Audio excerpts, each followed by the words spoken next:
Hi, so I have not been here for a wee while. This is not the vlog I was expecting to start coming back with. As you can probably tell just now, I am in hospital. Happened quite suddenly, if I'm honest with you. That's not why I've not been here. I've not been in hospital for weeks. After we came back from London and the court case, there was a lot going on family-wise. Nothing detrimental to worry about with regards to me or Alan or Jack, but a lot of kind of further family stuff going on, kind of older uncles not being well, relatives and neighbours passed away. There was just a lot of life stuff going on. And to be honest with you, I just was like, you know what? This isn't a priority at the moment. YouTube isn't a priority.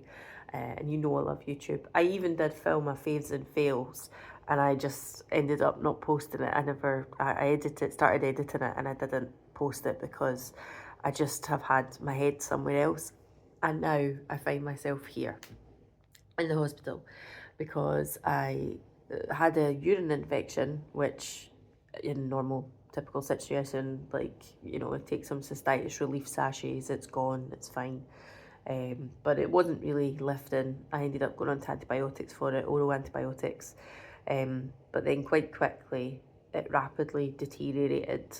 Within about 24 hours, I had fevers, sickness, blood sugars went up, ketones went up.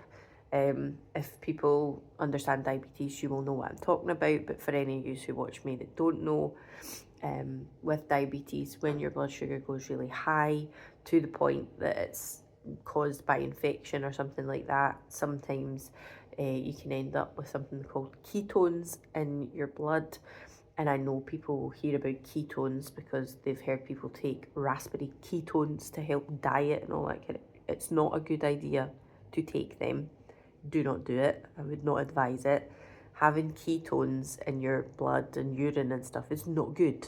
That's not a good thing. It means that your body is almost acidic and trying to burn off. It's burning off. It's not able to use glucose as energy. So it kind of burns off your own body fat and stuff like that. And just makes you very, very unwell. I'm not going to lie. It also, sorry, somebody going past or something. It makes you very unwell, and you actually affects your respiratory system, affects your breathing and all that kind of stuff. Now, I never came into hospital with what is called diabetic ketoacidosis. It never got that far, but my ketones went up to 1.8, which is relatively, it's high enough for people to be worried. There was a lot of other stuff going on, as I say, fevers that I just could not get down despite paracetamol. So they've put me on some antibiotics, IV antibiotics. I've been in now for a couple of days. So, hey, and I'm sorry I've not been here. Obviously, there's been a lot going on. But once I am feeling myself again and feeling better, I am hoping that I'll get back into weekly vlogs and normal situations will resume. But there's been a lot going on. And I think I've said it before, if you've been following me for any length of time, the reality of living with a chronic illness every now and again just likes to hit you in the face and be like, I'm still here. And remember that. Because as I said, in a normal situation, I would take antibiotics and this urine infection would never have been anything. Do you know what I mean? But this time, it's just been bad luck. Something's just kicked it off and I've just fell off an edge. I've fell off the ledge. I don't know. I just dehydrated, generally unwell. But the good things are everything's going in the right way, and hopefully, if I don't get home tomorrow, it'll definitely be the next day. So currently, it is, what is it? 11 o'clock? Yeah, 11 o'clock. Oh, on Wednesday. And I think Alan is going to come and see me.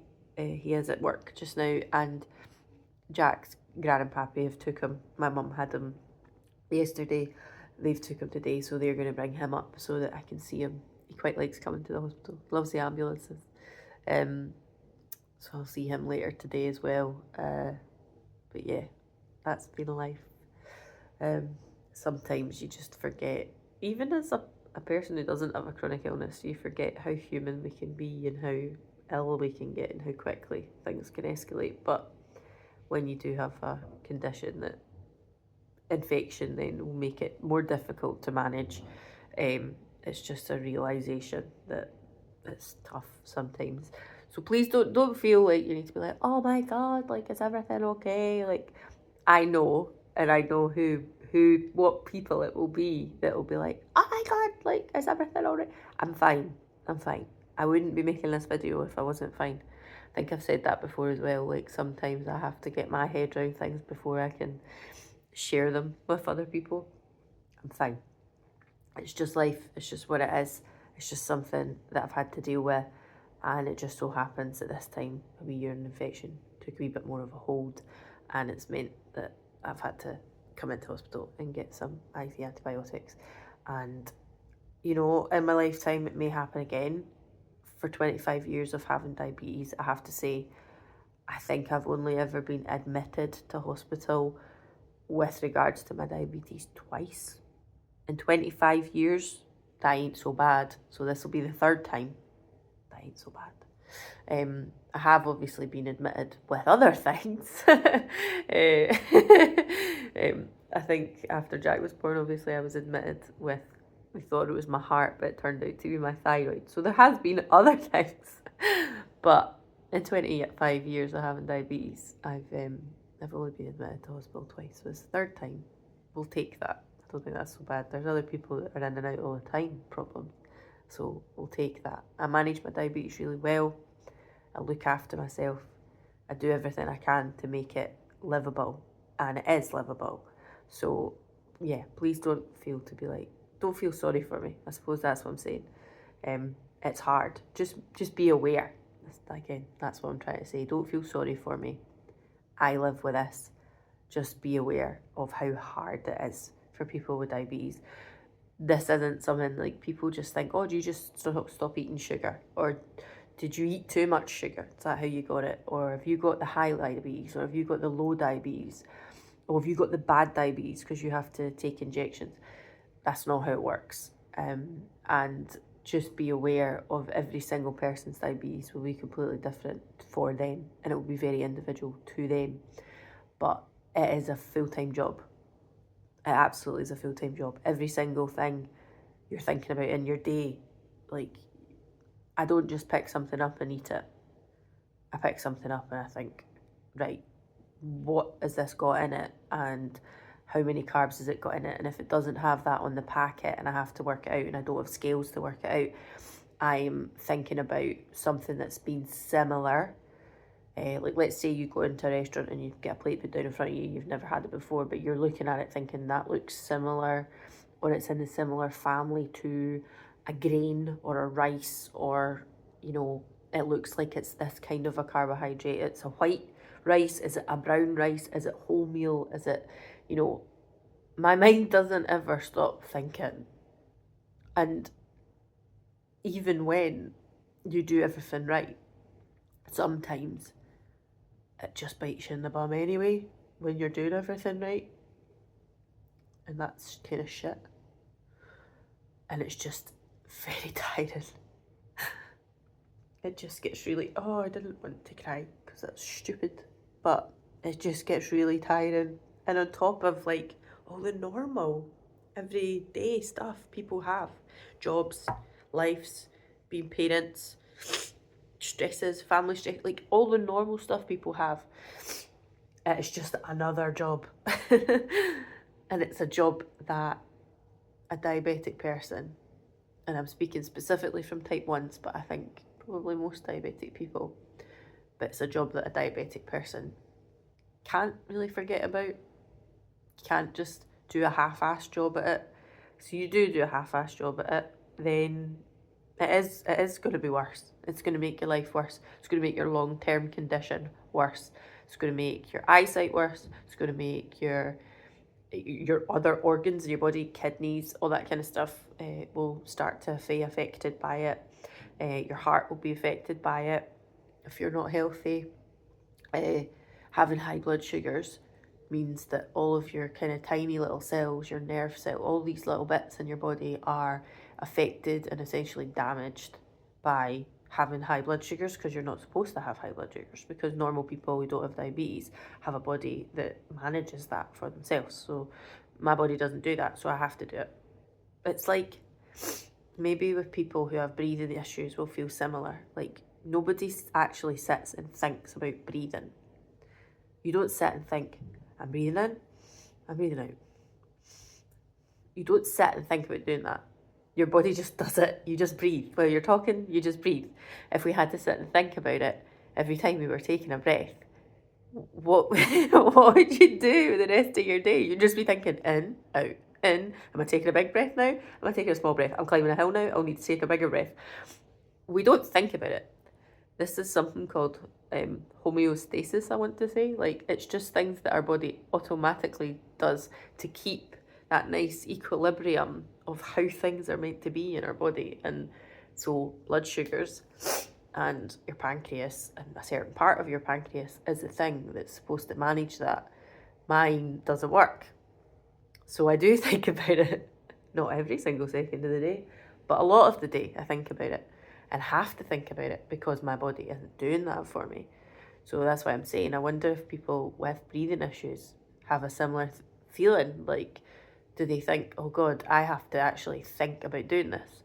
Because I could just eat whatever I want, you know, just not count it, not take my insulin properly, not do it at right times, not keep myself healthy as I can.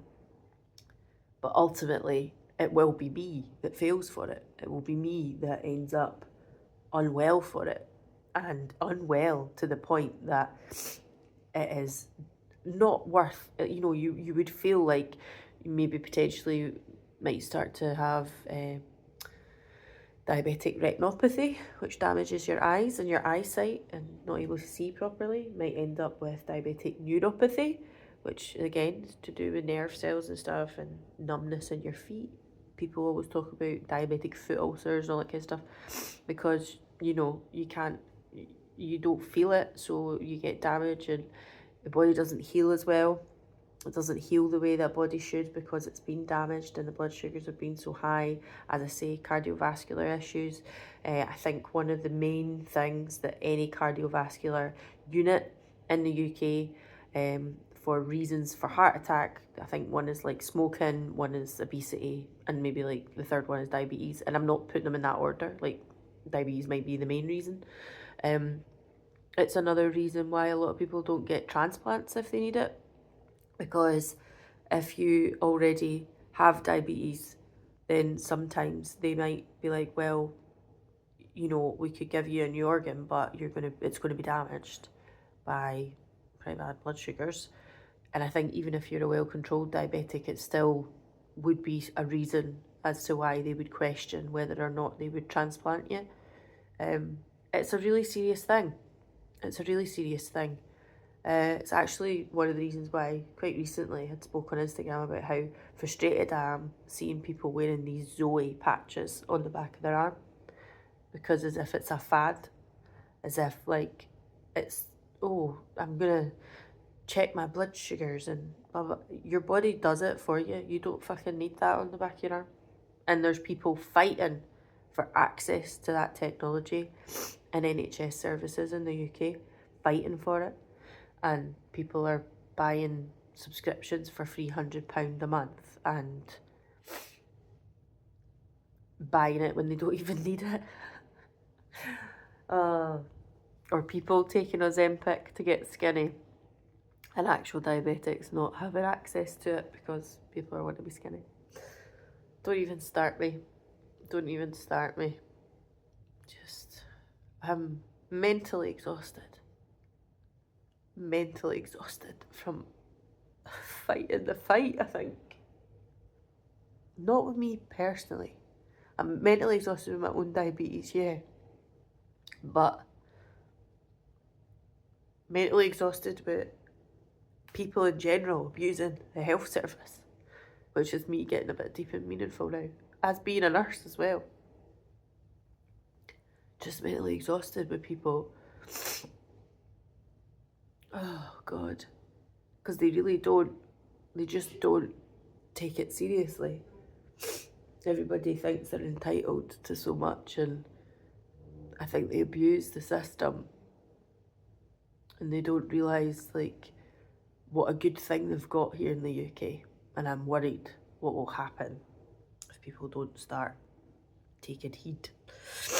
But anyway, that's for another conversation that could go on, and I've already spoke for 15 minutes. So that's where I'm going to leave it today. What I'm going to do is I'm going to go just now. I'm going to get comfortable again, and I will check in with you potentially when I get out of hospital, because what can I do here? Just going to be checking in with you, telling you, sitting here on the bed. Do you know what I mean? So anyway, I'm going to go there now. I am fine, don't worry. And thank you if you have sent me a message wondering where I was. And thank you if you do leave a message saying, I hope everything's okay. That's fine. But I am fine. I'm just tired. Just really tired. Tired of this shit. But it's shit that I cannot get tired of completely. I don't have a choice, because otherwise I wouldn't be here. I think that's something people don't realise. It's not like I can just be like, do you know what? I'm not really going to try and do this anymore. Can't be bothered. It's more like I start not bothering and I'll not be here. So there's no choice. I don't have one. Anyway, I'm going to go. And I will see you all hopefully when I'm at home.